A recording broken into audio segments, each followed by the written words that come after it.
Salam sejahtera, sahabat IKPS TV terkasih. Sebelum kita mendalami firman Tuhan, marilah kita mengambil waktu untuk berdoa. Sejenak mari kita berdoa.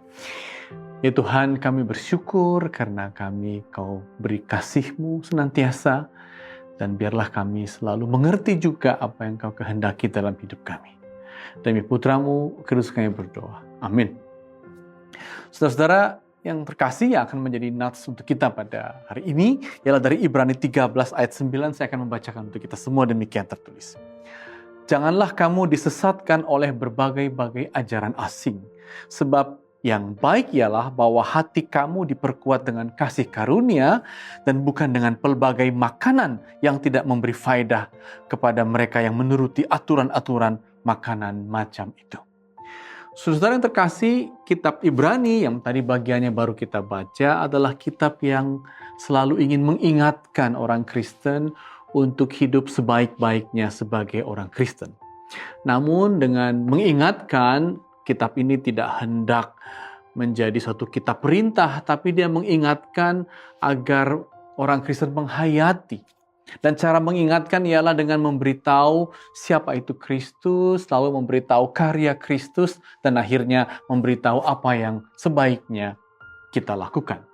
Saudara-saudara, pada bagian awal misalnya dalam Ibrani 4 ayat 14, kita diberitahu bahwa Kristus itu adalah imam besar, jadi melebihi semua imam yang ada di bait Allah, imam yang ada dimanapun.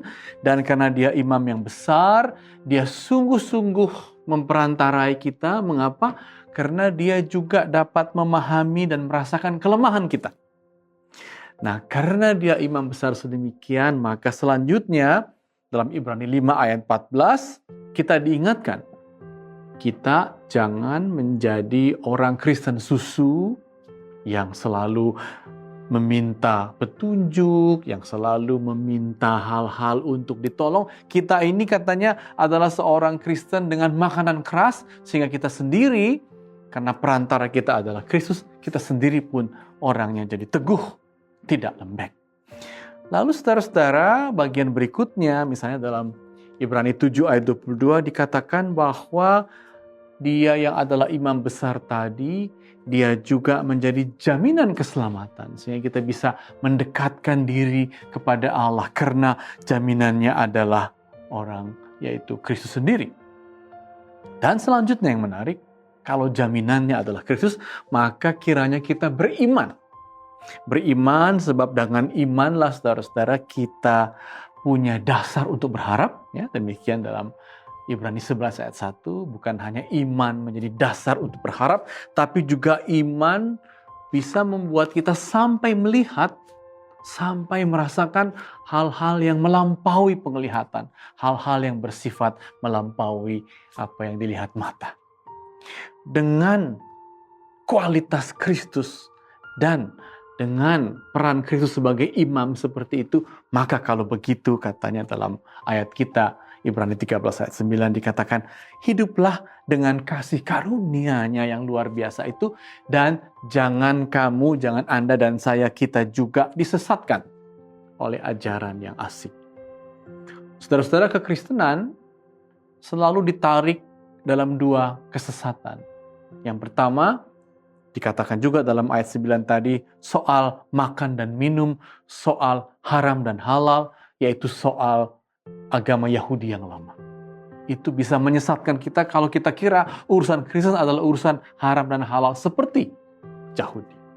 Tapi juga kesesatan lain ialah jangan sampai orang Kristen, saudara-saudara, masuk ke dalam hidup yang serba boleh, yang serba libertinian disebut dalam istilahnya, seperti masyarakat Korintus dengan dalih bahwa kalau Kristus membebaskan kita dari beban Taurat, maka kita bisa seenaknya. Oh tidak, kita malah diminta untuk hidup dalam kasih karunia-Nya, percaya pada Kristus, dan kalau begitu menjalankan hukum kasih sebagai hukum yang baru.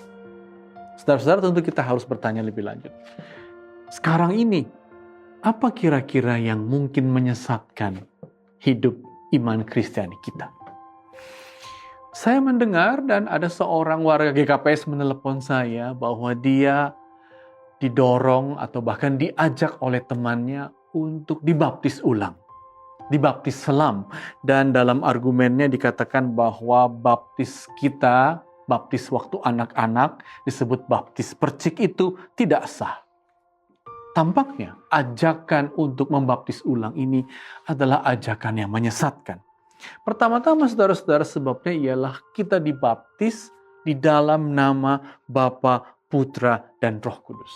Dengan kata lain, dengan fondasi yang sudah kuatlah kita dimeteraikan oleh baptisan itu, sehingga tidak ada alasan untuk mengulang lagi, sebab meterainya sungguh sah.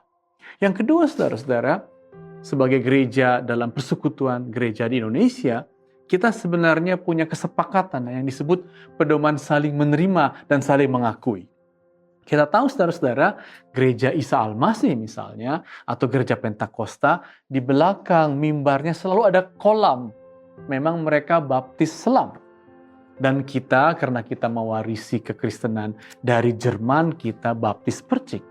Tidak usah yang satu menyalahkan yang lain, tidak usah yang satu menganggap yang lain kurang baik, dan saling menerimalah, saling mengakui baptisan itu. Tapi juga ada argumen yang terakhir yang sering dikatakan bahwa baptis percik kita itu bukan baptis karena kita percaya, sebab menurut mereka yang penting adalah baptis dewasa, sebab dengan baptis dewasa lah orang yang dibaptis itu datang sebagai orang yang percaya. Tentu jawab kita jelas. Dalam baptisan yang adalah sakramen, yang adalah meterai bahwa kita anggota dari keluarga kerajaan Allah, itu adalah pemberian Tuhan.